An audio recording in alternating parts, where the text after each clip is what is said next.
या ठिकाणी प्रियानो आपल्याला येशू ख्रिस्ताचा वधस्तंभावरील चौथा उद्गार पाहायला मिळतो, तो म्हणजे माझा देवा तू माझा त्याग का केलास. या ठिकाणी या शब्दामध्ये आपल्याला प्रश्न पाहायला मिळतो, तू माझा त्याग का केलास. या ठिकाणी असं काय घडलं, असं या ठिकाणी असं काय घडलं. पहिल्या शब्दामध्ये येशू ख्रिस्त म्हणतो, हे बाप्पा यांना क्षमा कर, हे काय करतात कळत नाही. आणि असं चौथ्या शब्दामध्ये चौथ्या उद्गारात असं काय घडलं, तो बापाला देव म्हणतो, माझ्या देवा तू माझा त्याग का. असं काय घडलं या ठिकाणी, डायरेक्ट बापाचा पित्याचा डायरेक्ट देव झाला. माझ्यामध्ये या ठिकाणी येशू ख्रिस्ताच्या वेदना वाढल्या. येशू ख्रिस्ताचा जो त्रास होता, जो जखमा होत्या, ते पूर्ण त्याला त्रास देऊ लागले होते. अहो बराच वेळ झाला होता कुसखांबावर लटकून, तो खूप अवघडून गेला होता. त्याला तो होणारा त्रास तो त्याला सहन होत नव्हता. त्याला होणारा तो त्रास, ते काटे त्याला खंडन करत होते, ते खिळे त्याला त्रास देत होते. ते असह्य असं ती शक्ती होती प्रियानो, जी त्याला त्रास देत होती. आणि त्याचमुळे तो म्हणतो अधिक दुःखी झाला. ते त्रास अशक्य झाल्यामुळे तो अधिक खिन्न झाला.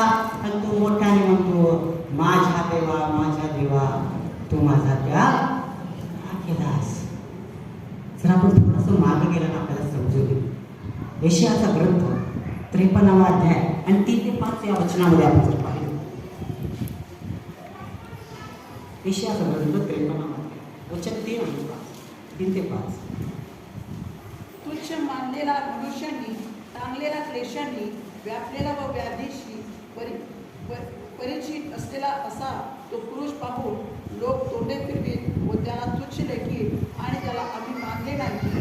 खरोखर आमचे व्याधी त्याने आपल्यावर घेतले, आमचे क्लेश त्याने बांधले.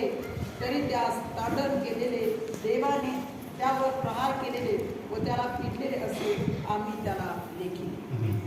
या ठिकाणी वचनामध्ये ईश्वराचं भविष्य सांगण्यात आलं होतं. आधीच हे सगळं यशायाच्या ग्रंथामध्ये सांगण्यात आलं होतं.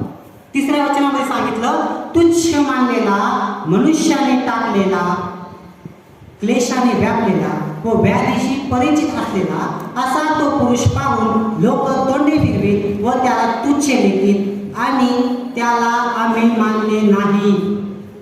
या ठिकाणी वचनामध्ये सांगतं तुच्छ मानलेला. तुच्छ मानलेल्याचं उदाहरण म्हणजे त्याच्या तोंडावर थुंकलं. ज्यावेळेस आपल्याला एखादी गोष्ट तुच्छ वाटते ना, आपण त्याच्यावर थुंकतो. तसे येशू ख्रिस्तावर थुंकण्यात आलं होतं. मनुष्याने टाकलेला. ज्यांचे आजार ज्यांनी बरं केले, ज्यांना दृष्टी दिली, ज्यांना चालायला पाय दिलं, ज्यांना पोट भरून अन्न दिलं, ज्यांचं कुष्ठरोग बरं केलं, ज्यांना मेळ्यातून उठवलं, ज्यांचे नाना प्रकारचे आजार बरे केले, ज्यांचे नाना समजदारीशी सोडवले, अशा प्रत्येक माणसाने त्याला एकटं टाकलं. त्याच्यावर खोटे आरोप सिद्ध झाल्या करणारे शिष्य देखील त्याचे सगळे पळवून गेले. त्याला एकटं टाकलं. आणि पुढे वचन सांगतो प्रियानो, व्याधीशी परिचित असलेला. आता व्याधीची परिचित कसं काय? ह्याला तर पहिला कुठली व्याधी नव्हती, कोणती इजा नव्हती. मग व्याधीची परिचित कसा? कारण त्याने आमचे सगळे व्याधी त्याने स्वतःवरती घेतले. त्याने आमचे सगळे व्याधी ना स्वतःवरती घेतले, म्हणून तो व्याधीची परिचित होता. जर त्याने आमची व्याधी स्वतःवर घेतले नसते ना, तर आपले काय हाल झाले असते हो. आपण श्वास घेऊ शकलो असतो, पण आपलं जगणं मुश्किल झालं असतं. अहो जाऊन येतात दवाखान्यामध्ये जाऊन येतात, जरूर भेट द्या. व्याधीशी परिचित असलेल्या लोकांशी जाऊन जरूर भेटा. बघा त्यांचे हाल. अहो त्यांना खायला प्यायला पण येत नाही. त्यांना त्यांच्या ते व्याधीमुळे तळवळ नसलेले असतात. आज कित्येक लोक आहेत खायला येत नाही, सलाईनवर आयुष्यभर जगत आहेत. सलाईनवर कित्येक असे लोक आहेत जे कोमामध्ये, कित्येक असे लोक आहेत त्या व्याधीमुळे, त्रासामुळे संपूर्ण जीवन त्यांचं नश्वर झालंय. त्याच्यामध्ये त्या पिढीमध्येच गुंतलेले आहेत. जाऊन येतात, भेटा त्यांना. काही आजार देवाच्या गौरवासाठी असतात, तो भाग वेगळा. परंतु त्याने आमचे सगळे व्याधी स्वतःवरती घेतले. आणि वचन पुढे सांगतो, अशा व्याधीशी परिचित असलेल्या पुरुषाला पाहून लोक तोंड फिरवत होते. त्याचे उपकार मानण्याऐवजी तोंड फिरवत होती, येणारे जाणारे त्याच्याकडे पाहून तोंड फिरवत होती. होय प्रियानो, या ठिकाणी सांगितलेलं आहे, ज्या ठिकाणी ज्यांना त्यांनी आरोग्य दान दिलं, ज्यांना त्यांनी तारणाचं दान दिलं, अनेक प्रकारच्या लोकांना दान दिलं, असे लोक फक्त दान घेतली परंतु त्याच्याकडे त्यांनी तोंड फिरवली. आज देखील आपण असंच करतो. आज देखील आजार, व्याधी, संकट, दुःख, त्रास आलं तरच मंदिराला येतो, तरच चर्चेला येतो, तरच आपण कोणते मीटिंग्स अटेंड करतो, त्या बाळकाकडून जाऊन प्रार्थना करून घेतो, वडील लोकांकडून प्रार्थना करून घेतो. आणि देवाला त्याच्यावर दया येते, ईश्वरा त्या व्यक्तीवर दया येते आणि ईश्वर त्याला त्या संकटातून, त्या आजारातून, त्या कर्जातून बरा करतो. आणि थोडे दिवस जातात, लय पण नाही, थोडे दिवस जातात. कुठं आहे तो व्यक्ती माहिती? तो व्यक्ती असतो सुखामध्ये, तो व्यक्ती असतो दावड्यामध्ये, तो व्यक्ती असतो आपल्या आपल्या संसाराच्या चिंतेमध्ये, तो व्यक्ती असतो आपल्याच नावामध्ये, तो व्यक्ती आपल्या जगिक सुखामध्ये मिक्स झालेला असतो, गुंग झालेला असतो. मग कुठं आहे येशू? कुठं आहे प्रार्थना? कुठं आहे उपास? कुठं आहे चर्च? कुठं आहे आराधना? या सगळ्या गोष्टीपासून आपण तोंड फिरवतो, या सगळ्या गोष्टीपासून आपण तोंड फिरवतो. असंच या ठिकाणी झालेलं आहे, असंच या ठिकाणी लोकांनी त्याला पाहून तोंड फिरवले. प्रियांनो, येणारी जाणारी त्याचे उपकार मानण्याऐवजी त्यांनी काय काय केलं लोकांसाठी, ते सगळं स्मरण करण्याऐवजी लोक त्याच्याकडे पाहून आपली तोंड फिरवत होती, त्याला त्यांनी मानलं नाही. होय प्रियांनो, आणि पुढं काय सांगतं माहिती? पुढं वचनामध्ये सांगितलेलं आहे, त्याला तारण केलेले आणि त्यावर देवाने प्रहार केलेले असे आम्ही त्याला मानले. या वचनामध्ये नीट बघा काय आहे. त्याच्यावर तारण केले. ते लोक काय म्हणत होते माहिती का? ते लोक काय म्हणत होते माहिती? पाप आम्ही नाही केलं, वचनात लिहिले देवाने तारण केलं, देवाने प्रहार केला. आम्ही तर काहीच केलं नाही, आम्ही कशाला पाप केलंय? आम्ही कुठलं पाप? त्यांनीच पाप केलंय म्हणून तर देवाने त्याच्यावर तारण केलंय, म्हणून देवाने त्याच्यावर प्रहार केलंय. आम्ही निर्दोष आहे बाबा, आम्ही तर काय केलं नाही, सगळं काही येशू ख्रिस्तानेच केलंय, आम्ही काय केलं नाही. प्रियांनो, मी एक सिनेमा पाहिला, लोकांच्या आग्रहास्तव सिनेमा पाहिला. त्या सिनेमामध्ये म्हणे अनेक जाती धर्माविषयी सांगितलं, त्यांच्या देवदेवतांच्या विषयी सांगितलेलं आहे आणि त्याच्यामध्ये ख्रिश्चन धर्माविषयी देखील सांगितलं त्या सिनेमामध्ये. आणि त्या सिनेमाचं नाव आहे पीके. तर या सिनेमामध्ये तो सिनेमाचा हिरो असतो आणि त्याला चर्चचा फादर, चर्चचे फादर पाळत असतात. ते त्या चित्रपटाच्या हिरोला विचारतात, येशू आपल्या पापासाठी मेला, येशू तुझ्या पापासाठी मेला. तो म्हणतो, अरे बापरे, मी तर आत्ता जन्मलो, येशू 2000 वर्षापूर्वी मेलाय, माझा काय दोष? मी तर आत्ता जन्मलोय, येशू 2000 वर्षापूर्वी मेला, माझ्या पापासाठी कसं काय? आणि ते लोकांना पटलं. मी काय म्हणते, ते लोकांना पटलं, माझा काय दोष? मी आत्ता जन्मलोय, येशू 2000 वर्षापूर्वी मेला, मी माझ्या पापासाठी कसं काय? परंतु सांगू द्या, बायबलमध्ये सांगतो त्यांनी आमच्या पिढ्या शाप स्वतःवरती घेतले. पिढ्या माणूस शापित होता.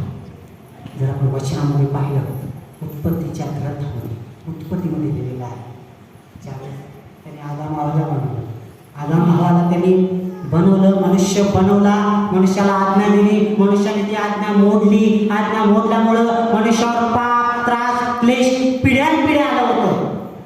त्यावेळेस त्याने सर्पाला शाप दिला.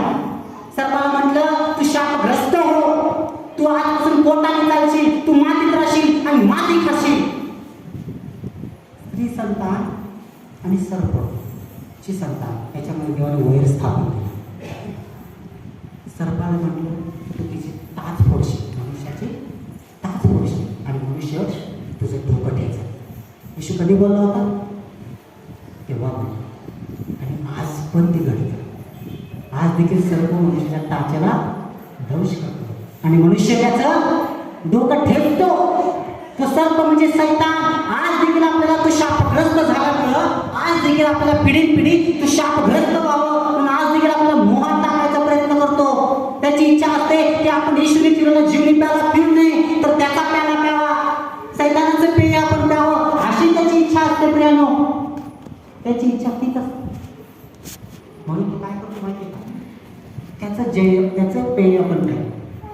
आणि काही लोकांनी पाहिलंय सिनेमामध्ये पण आणि समोर काही दृश्य पाहिले सैतानाचं पेय पिणाऱ्या लोकांना.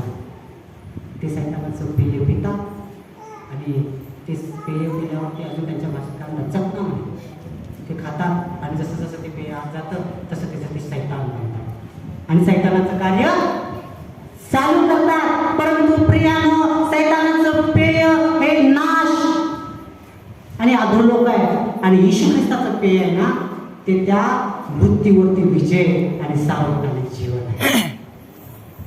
म्हणून आपण तिकडे न भटकता न जाता आपण येशूचं पेय पिलं पाहिजे प्रियानो. या ठिकाणी तेच घडत आहे. या ठिकाणी जे पिढ्यानपिढ्याचं शाप मनुष्यावर आलं होतं ना, पिढ्यानपिढीचा त्रास क्लेश, तोच येशू ख्रिस्त या ठिकाणी स्वतःवरती घेऊन स्वतःवरती तो सगळा पिढ्यानपिढीचा शाप घेऊन त्या वधस्तंभावरती जात आहे आणि म्हणत आहे की बाप्पा मी तर काहीच केलं नाही, मी निर्दोष आहे, पण तू माझा त्याग का केलास, तू माझा त्याग का केलास, असं तू त्याला त्या ठिकाणी प्रियानो प्रश्न विचारत आहे. परंतु या ठिकाणी जर आपण वचनामध्ये जर आपण पुढं पाहिलं तर आपल्याला दिसून येईल मत्ते शुभवर्तमान 26वा अध्याय आणि 36 ते 44 या वचनामध्ये. मत्ते शुभवर्तमान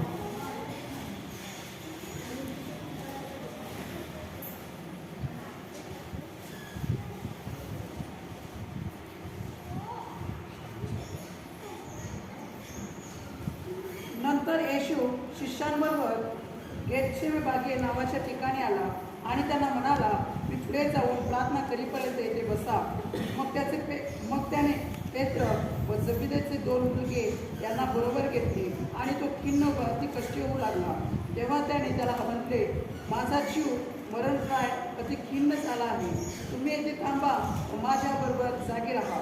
मग तो थोडासा पुढे जाऊन पालथा पडला आणि त्याने अशी प्रार्थना केली की हे माझ्या बापा, होईल तर हा प्याला माझ्यावरून गळून जाऊ, तथापि माझ्या इच्छेप्रमाणे नको तर तुझ्या इच्छेप्रमाणे हो. आमेन. या ठिकाणी या वचनामध्ये आपल्याला सांगितलेलं आहे ज्यावेळेस येशू गेतसेमे बागेमध्ये गेला ना त्यावेळेस तो दुःखी आणि अतिवृष्टी झाला.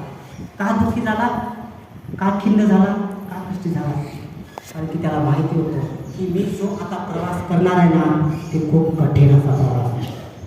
जो मी प्रवास आता करणार आहे ना तो खूप खूप दुःखाचा प्रवास आहे, खूप त्रास, खूप वेदना मला होणार आहे हे येशू ख्रिस्ताला माहिती आहे. म्हणून तो अति खिन्न झाला, तो अति कष्टी झाला. या ठिकाणी प्रियानो, जर आपल्याला कोणी सांगितलं ना या रस्त्याने जाऊ नको बाबा, या रस्त्याने काटे, तर आपण किती दबत चालतो का काटा दुसऱ्या म्हणून आपण किती हळूहळू चालतो. परंतु येशू ख्रिस्ताला माहिती होतं या रस्त्याने मी गेलं तर माझ्या पायात नाही तर माझ्या डोक्यात काटे घुसणार आहेत.